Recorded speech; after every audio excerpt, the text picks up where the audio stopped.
Hello guys, welcome back to my YouTube channel. And इस YouTube channel में मैं पहले एक वीडियो अपलोड किया था। मैं सोच रहा था कि चलो कुछ लाइक हॉरर स्टोरी या फिर क्राइम स्टोरी जो खुद लिख के ऑटोमेटेड वॉइस से करेंगे, लेकिन उतना मज़ा नहीं आया। उसके बाद मैं सोचा कि क्या कर सकते हैं। उसके बाद मुझे अचानक से आइडिया आया, why not I pull out true crime stories as there are many channels which are doing so. So why not me, and that too for my Indian audience. And उसके बाद I just started researching, and here I am rather with my topic. जैसा आप लोगों ने thumbnail और title में देख लिया होगा, it is about the Aarushi-Hemraj double murder case. Now ये Aarushi Hemraj double murder case Indian crime history का सबसे controversial and high profile cases में गिना जाता है। And it basically took place in Noida, UP, and the victims were 14 years old Aarushi Talwar and her house servant जिसका नाम हेमराज बंजाड़े था। And the fact is that उन दोनों को ही सेम अपार्टमेंट बिल्डिंग में मरे हुए हालत में पाया गया। But the shocking scenario is that सबसे पहले तो आरुषि वाज डेड, जिसके चलते हेमराज को सस्पेक्ट के नज़रिए से देखा जा रहा था। पुलिस भी सेम ही कर रही थी या फिर कर रहे थे पुलिस भी। And the fact which changed the whole case, अगले ही दिन उसको उस अपार्टमेंट बिल्डिंग में like masters quarter, like Aarushi उसके पेरेंट्स जिस क्वार्टर में रहते थे उसके बाहर था सर्वेंट्स क्वार्टर जहाँ पे हेमराज रहता था। सो एंड वो था अपार्टमेंट के टेरेस में, उधर उसको मरे हुए हालत में पाया गया। And this is the one that turn the case. And the most interesting fact is that this case was covered by the media both nationally as well as internationally, जिसके वजह से हर गए गुजरे दिन जो छोटा मोटा एविडेंस या फिर इन्वेस्टिगेशन या फिर प्रोबेबल थ्योरीज जो उभर के आ रहा था वो सब day by day media telecast कर रही थी, जिसके वजह से ये नेशनल इंटरनेशनल ऑडियंस के दिल में लाइक एक बहुत अंदर तक बैठ गया था कि वो लोग भी अब क्यूरियस थे। तो भाई मरे तो फिर कैसे मरे, वो भी एक 14 साल की लड़की। So that's it, and it was basically a small introduction. मैं आप लोग को रूबरू कराना चाहता था कि भाई देख लो ये था। अभी अगर हम केस के बैकग्राउंड के बारे में बात करें जो सबसे इम्पोर्टेंट है, क्योंकि ये केस को एनालाइज करने के लिए मैं अपने रिसर्च करते टाइम और रिसर्च के पहले मैं जो बेसिक फ्रेमवर्क लेके सोचता हूँ, इट इज़ दैट, मुझे पता नहीं दूसरे लोग कैसे सोचते होंगे, मैं बेसिकली सोचता हूँ ऐसे कि एक केस को जानने के लिए you just need to know 2 important things. 1, case के पहले क्या हुआ, like events occurring before the case. Number 2, the events occurring after the case that occurred after the case. And number 3, the evidences that were found at the investigation spot. क्योंकि पहले और बाद में जो हुआ ये बेसिकली आप लोग को एक पाथवे दिखाएगा, और इन्वेस्टिगेशन के टाइम जो आप लोग को एविडेंस या फिर जो भी मिलेगा वो बेसिकली सर्व करेगा to find out the story of the crime incident. So that's it. So starting with the background of this case, इस केस की विक्टिम 13-14 साल के आरुषि तलवार, और she was born on 24th of May 1994, एंड वो अपनी schooling DPS Noida से कर रही थी। और उसकी पेरेंट्स का नाम था डॉक्टर राजेश तलवार and doctor Nupur Talwar. As by the name you can pretty much guess that yes, both of them were doctors. To be specific, they were dentists. उन लोग का क्लिनिक था नोएडा के सेक्टर 27 में, जहाँ पर वो दोनों प्रैक्टिस करते थे jointly with another close dental family of theirs, which is the Durari family. And Durari family के ही doctor Prafull and doctor Anita, ये दोनों उन लोग के साथ सेम क्लिनिक में प्रैक्टिस करते हैं। Like they were 4 doctors in that clinic who were working, and वो clinic was owned by doctor Talwar. And Noida के बाहर भी, and like I should say UP के बाहर दिल्ली में हौज खास नामक एक जगह पे एक क्लिनिक था which was shared again by these 4 people or these 2 families, the Talwar family and the Durrani family. Now, irrespective of their private practice, the Talwar family to be specific, वो फोर्टिस हॉस्पिटल के patients भी देखते थे. Fortis hospital में जाके patients देखना या फिर रेफ़र करके खुद की क्लिनिक में लाके चेकअप करना, वो सब करते थे. एंड डॉक्टर राजेश तलवार was the head of the dental department of the Fortis hospital. So they were quite in a good position. And if we put aside all this clinical practice, both private and the hospital ones, we will find that Dr. Rajesh Talwar even was used to teach at a dental college. He was a professor.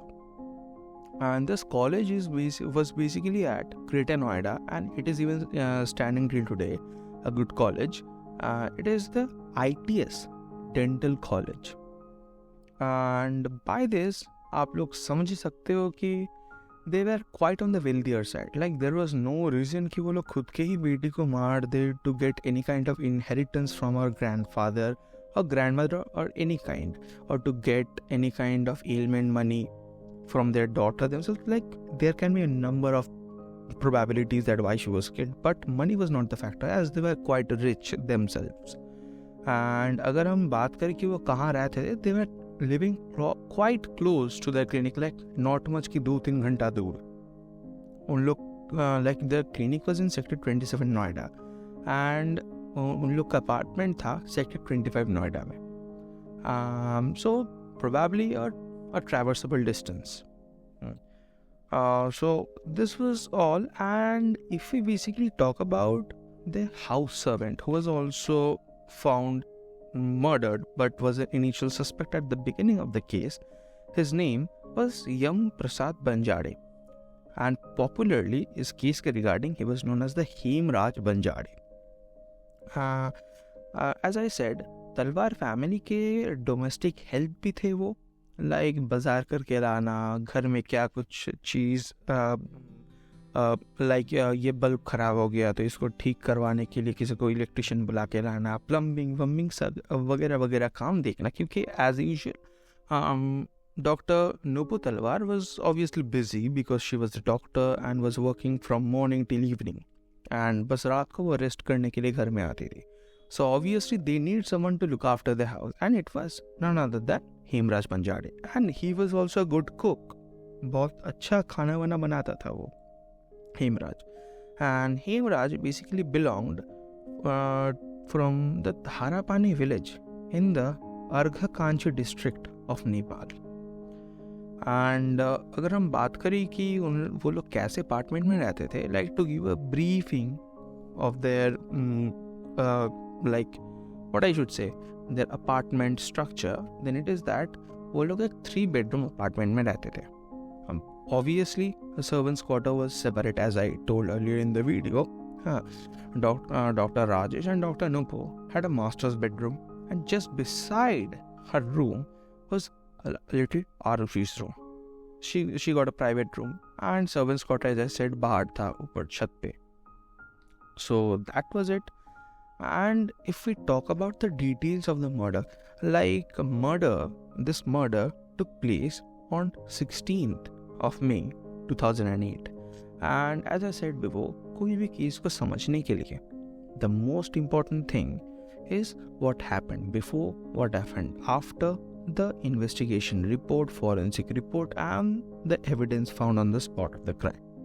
So these 3 things are very much important. So अगर हम बात करें, start करें कि भाई murder के पहले क्या हुआ था, then we find is that सबसे पहले सुबह 9 बजे से 1 बजे तक डॉक्टर नुपू तलवार वॉज ऑब्वियसली बिजी, क्योंकि वो 8:30 से 8:45 के बीच वो निकल जाती है घर से to uh clinic in the sector 27 Noida, जहाँ पे वो 9 से 1 बजे तक प्रैक्टिस करती है. And up till now everything was fine. उसके बाद वो 1 बजे अपने क्लिनिक से निकल के आरुषि को पिकअप करने के लिए उसके स्कूल DPS नोएडा में चली जाती है, जहाँ पर 1:30 बजे में अराउंड 1:30 उसको पिकअप करके वो लोग लौटते हैं to their apartment at sector 25. जहाँ पे राजेश की भाई की वाइफ वंदना तलवार उन लोग को मीट करती है and obviously it was like a family meeting, a little family meeting होता है ना कि घर में मौसी आ गई, अंकल आ गए ज़रा मिलने के लिए कि तुम कैसे हो. So it was like a normal meeting, nothing strange was there and like she just came to join them for the lunch. Okay done. उसके बाद नूपुर और वंदना लंच करने के बाद थोड़ा टाइम स्पेंड करने के बाद घर से निकल जाती है. लाइक वंदना चली जाती है अपने ससुराल and as usual Nupur went to her work, whereas Aarushi decided to stay in the home और हेमराज भी था उधर. So at this point of time Aarushi and Hemraj was alone. Both of them were alone in the whole apartment. So Nupur चली जाती है Fortis में, जहाँ पे वो 4:30 से 7 बजे तक प्रैक्टिस करती है. उसके बाद वो घर में लौट आती है around 7:30 and up till this point nothing strange was happening. कि ऐसा भी नहीं भाई वो घर लौट के देखती है कि no something is happened, something is broken in the house, या फिर आरुषि कुछ स्ट्रेंज बिहेव कर रही है. No, everything was normal. Hemraj was behaving as usual. Aarushi was just like a 13-14-year-old self, studying, talking to her friends on the phone, greeted her mother when she returned home. So everything was normal. And doctor Rajesh तलवार की बात करें तो वो 8:45 के around घर से निकल जाते थे. लाइक उससे पहले, नॉट अराउंड 8:45 बट उससे पहले वो घर से निकल जाते थे. And up till 3:30 PM he was used to have his lecture classes at the dental college, the ITS dental college, greater Noida.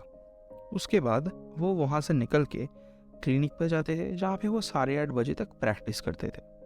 So by this you can guess how much of a hectic schedule they had. Secondly, Aarushi was alone at home with Hemraj. So keep these points in your mind. The keys, else would be getting much more strange. Okay. So let me continue what happens after that.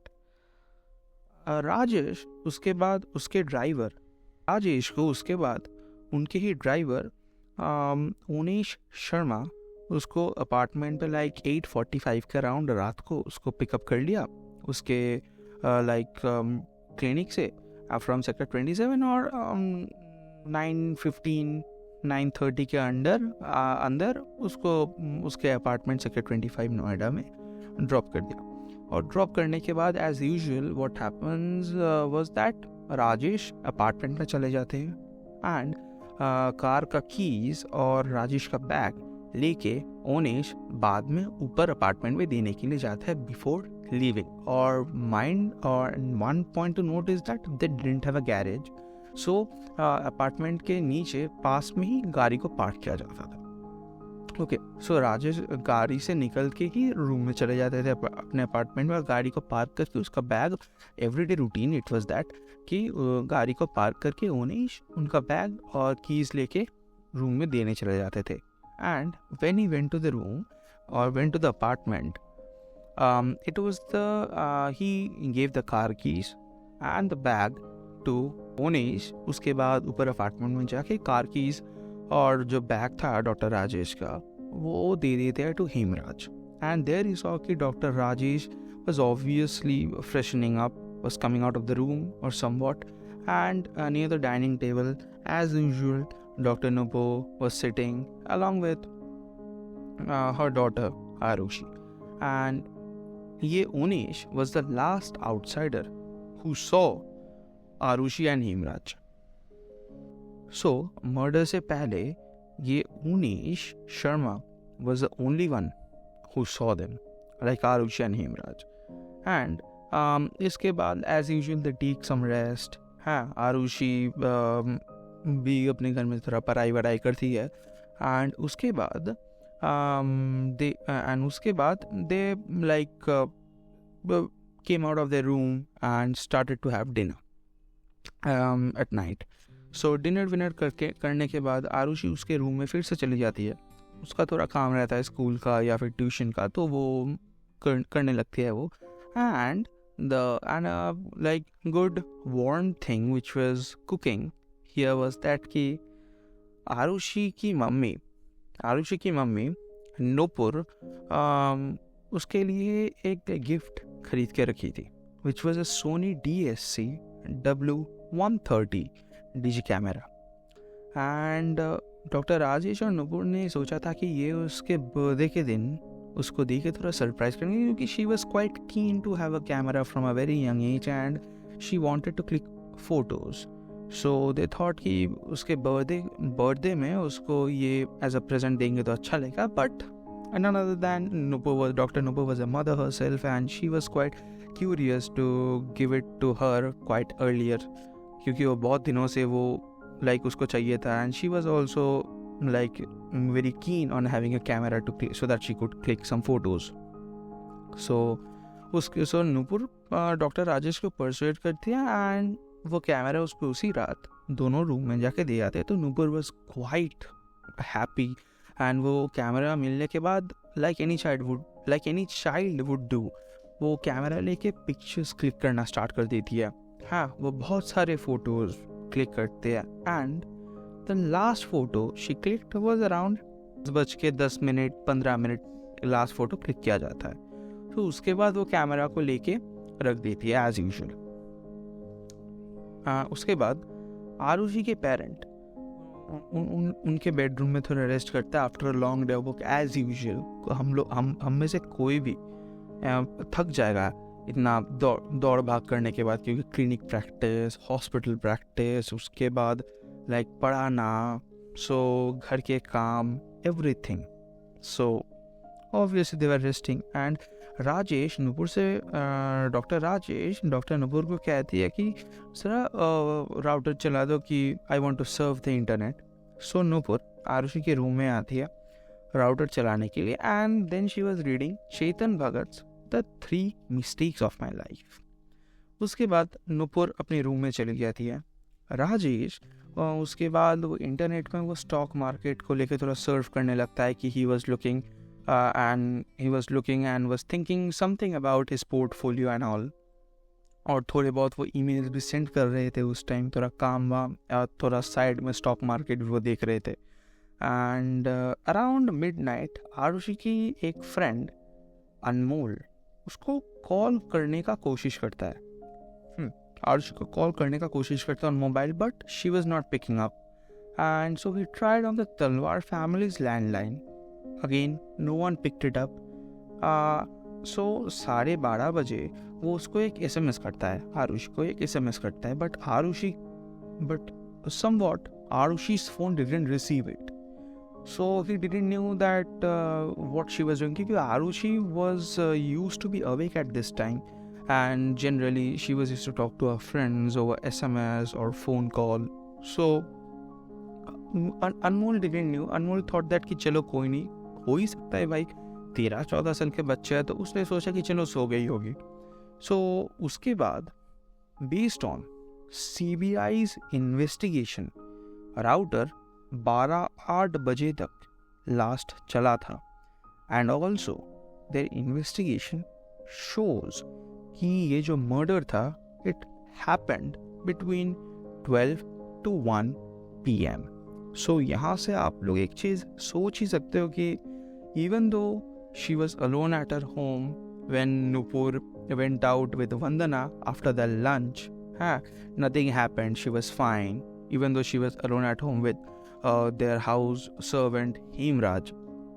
उसके बाद घर लौट आने के बाद फिर dinner के पहले everything was fine. डिनर के बाद she even received a gift. She was happy and it was even confirmed by her parent who gave her the gift.